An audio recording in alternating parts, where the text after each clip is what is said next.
Hi friends, welcome back. तो friends, आज का जो वीडियो है वो है रशिया ने भारत को किया आग्रह, इंडिया और रूस साथ साथ, PM Modi and Putin should support because support each other होगा।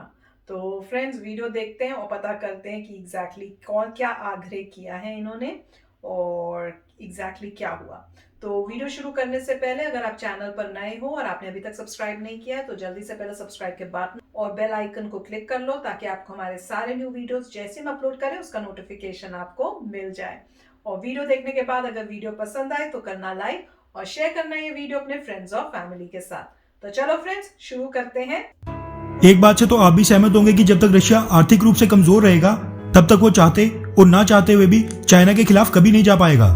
फिर वो चाहे सैन्य और परमाणु हथियारों के मामले में चाइना से कितना ही ताकतवर क्यों ना हो जाए या फिर सामने भारत ही क्यों ना आ जाए। और इसी चीज की भनक शायद भारत के पॉलिसी मेकर्स और डिप्लोमैट्स को काफी समय पहले से लग गई थी, जिसको देखते हुए भारत ने अपनी विदेशी कूटनीति, जो कि किसी समय पर रशिया की तरफ झुकाव रखती थी, उसको पश्चिमी देशों के साथ संतुलन बनाते हुए बिल्कुल न्यूट्रल करना शुरू कर दिया है। भारत अभी आर्थिक तौर पर इतना मजबूत नहीं हुआ है कि रशिया चाइना के खिलाफ खुले में भारत का समर्थन करे, जिसकी वजह से ही चाइना को काउंटर करने के लिए भारत को अमेरिका के साथ जाना पड़ रहा है। बस यही कारण है कि भारत और पश्चिमी देशों के बीच कई तरह के मिलिट्री पैक्ट साइन हो रहे हैं, डिफेंस डील्स हो रही हैं और संबंध काफी मजबूत होते जा रहे हैं, जो कि किसी टाइम पर रशिया की स्पेस होती थी, जो अब पश्चिमी देशों को मिल रही है। अब इसी मुद्दे पर रशिया, जो कि काफी समय से पहले चुप बैठा हुआ था, उसने अपनी चुप्पी तोड़ दी है और भारत को पश्चिमी देशों के खिलाफ आगाह कर दिया है। दरअसल रशिया की बड़ी स्टेट न्यूज एजेंसी टास के हवाले से ये खबर सामने निकल कर आ रही है कि रशिया के विदेश मंत्री सरगेई लावारोव ने कहा कि रशिया और चाइना के रिश्ते और मजबूत संबंधों को तो पश्चिमी ताकतें हिला नहीं पाई, लेकिन रशिया और भारत के रिश्तों को काफी हद तक प्रभावित कर रही हैं। उन्होंने पश्चिमी देशों के नाम पर अमेरिका, फ्रांस, यूके और कुछ यूरोपियन देशों की तरफ इशारा करते हुए बोला कि ये सभी देश इंडो पैसिफिक रीजन में घुसकर नई नई स्ट्रेटेजीज पर काम कर रहे हैं, जिनका उद्देश्य भारत और रशिया के करीबी संबंधों और दोस्ती को खराब करना है। इसी के साथ उन्होंने अमेरिका पर आरोप लगाते हुए कहा कि अमेरिका आज के समय न्यू दिल्ली सरकार पर रशिया के साथ मिलिट्री और टेक्निकल कॉपरेशन को कम करने पर काफी दबाव बना रहा है। वहीं रशिया आज तक भारत और चाइना के सीमा विवाद के बीच बिल्कुल न्यूट्रल था और उसकी तरफ से स्टेटमेंट आई थी कि दोनों ही देश आपसी मुद्दा सुलझाने के लिए सक्षम है। लेकिन पिछले कल रशिया के विदेश मंत्री सरगेई लावारोव ने इस मुद्दे पर भी अपनी स्टेटमेंट दे दी। उन्होंने भारत और चाइना एलएसी विवाद पर टिप्पणी करते हुए कहा कि यह सभी पश्चिमी देशों की स्ट्रेटेजी है जो भारत को एंटी चाइना गेम्स में धकेल रहे हैं। वैसे उनका यह बयान बिल्कुल मेल खाता है चाइना की स्टेटमेंट से, जो काफी समय से कहता है कि अमेरिका और पश्चिमी देश मिलकर भारत और चाइना को लड़ाने की कोशिश कर रहे हैं। चाइना भारत के लिए सबसे बड़ा खतरा बनकर उभर रहा है और इसको मजबूरी कहो या कुछ और, चाइना को काउंटर करने के लिए रशिया कभी भी भारत का साथ नहीं देगा। इसीलिए भारत को भी चाहते और ना चाहते हुए अमेरिका और पश्चिमी देशों की तरफ देखना ही पड़ेगा और रशिया की तरफ से इस तरह के बयान आगे भी आते रहेंगे, जहां पर वो भारत को अमेरिका और पश्चिमी देशों के खिलाफ आगाह करता रहेगा। क्योंकि एक समय पर भारतीय हथियारों की मार्केट में करीब 80% हिस्सेदारी रखने वाला रशिया अब धीरे धीरे भारतीय हथियारों की मार्केट से बाहर हो रहा है, क्योंकि भारत उन हथियारों को या तो मेड इन इंडिया कैंपेन के अंतर्गत खुद ही बना रहा है या फिर कुछ हथियार अमेरिका, फ्रांस और इजराइल जैसे पश्चिमी देशों से खरीद रहा है। इसका भी सबसे बड़ा कारण है कि जो हथियार रशिया भारत को बेचता है वही हथियार चाइना को भी बेचता है, जिसकी वजह से चाइना के खिलाफ जंग में भारत को कोई भी बढ़त या फायदा नहीं मिलेगा। इसीलिए भारत को भी मजबूरन पश्चिमी देशों से हथियार खरीदने पड़ रहे हैं। वैसे ये भी सच है कि भारत आज भी रशिया को पूरी तरह नजरअंदाज नहीं कर सकता। खैर, वैसे आपको क्या लगता है कि भारत के लिए लॉन्ग टर्म में कौन से देश की दोस्ती ज्यादा फायदेमंद रहेगी, अमेरिका या फिर रशिया? तो फ्रेंड्स, जब उस वीडियो को भी कर रहे थे तो मेरे दिमाग में ये आया भी था कि इंडिया कैसे ले लेगा वेपन्स रशिया से, जब वही वेपन्स वो चाइना को भी सप्लाई कर रहा है। तो फिर जब लड़ाई होगी, दोनों के पास सेम ही वेपन्स है, तो इंडिया के पास अपर हैंड तो होना ही नहीं है। तो ऑब्वियसली इंडिया को कोई उससे स्ट्रॉन्गर, बेटर, डिफरेंट वेपन्स लेने होंगे, तो फिर दूसरी कंट्री से तो लेना ही पड़ेगा अपने आप को स्ट्रॉन्ग रखने के लिए।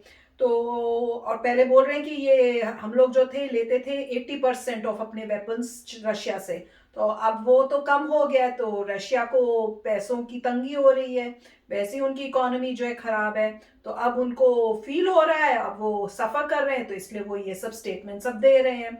वो सोच रहे हैं ऐसे स्टेटमेंट्स देके इंडिया को थोड़ा प्रेशर में डाल सकेंगे और इंडिया शायद उस प्रेशर में आके इनसे लेगा और यूएसए और बाकी जो कंट्रीज हैं उनसे दोस्ती नहीं करेगा। पर ऐसी सिचुएशन नहीं होती, क्योंकि आपको सबके साथ बना के रखनी चाहिए और पता नहीं होता कब क्या सिचुएशन और कौन आपको उस टाइम हेल्प कर सके।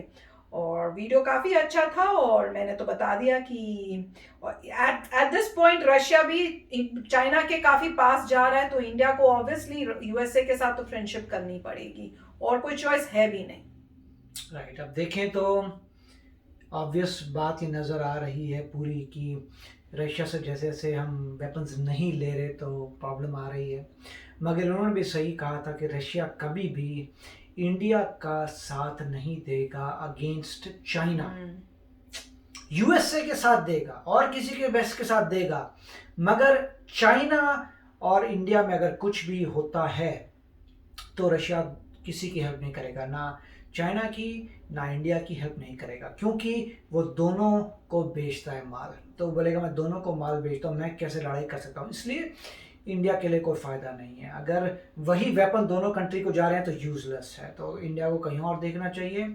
और जिस तरीके से रशिया ने अभी तक कुछ भी नहीं बोला था, इंडिया और चाइना की जो बॉर्डर डिस्प्यूट्स हो रहे हैं, लद्दाख में प्रॉब्लम आई है और रशिया ने सिर्फ यही बोला कि दोनों कंट्रीज आपस में सुलझा लेंगी, वो ठीक है, मगर हमारे फेवर में नहीं किया, ना हमें कोई इंटेलिजेंस नहीं या ना हमें कोई एडवांटेज दी इस डिस्प्यूट में जीतने के लिए। अभी तक स्टैंड ऑफ बना हुआ है, तो ऐसा तो रशिया ने कुछ नहीं किया कि उनकी KGB ने आके बता दिया हमें कुछ ज़्यादा बात है जिससे हम कुछ कर पाए, कुछ नहीं, कोई हेल्प नहीं किया, कोई हेल्प आपने नहीं की है।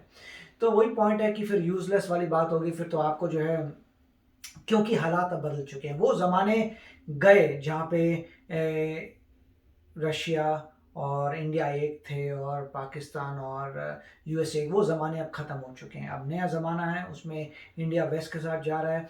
ऑफ कोर्स वो कोशिश तो करेंगे कॉन्स्पिरेसी थियरीज़ की, या कि भाई आपको प्रेशर कर रहे हैं, बाद में ये है वो है, बट इंडिया को अपने प्रॉफिट का देखना है, फ़ायदे का देखना है कि अगर आप वेपन्स दोनों को देते हो, दोनों कंट्रीज़ को देते हो, तो आपने मतलब इंडिया को भी वही दे रहे हो, चाइना को दे रहे हो, वो सबसे बड़ी नेगेटिव पॉइंट हो गई।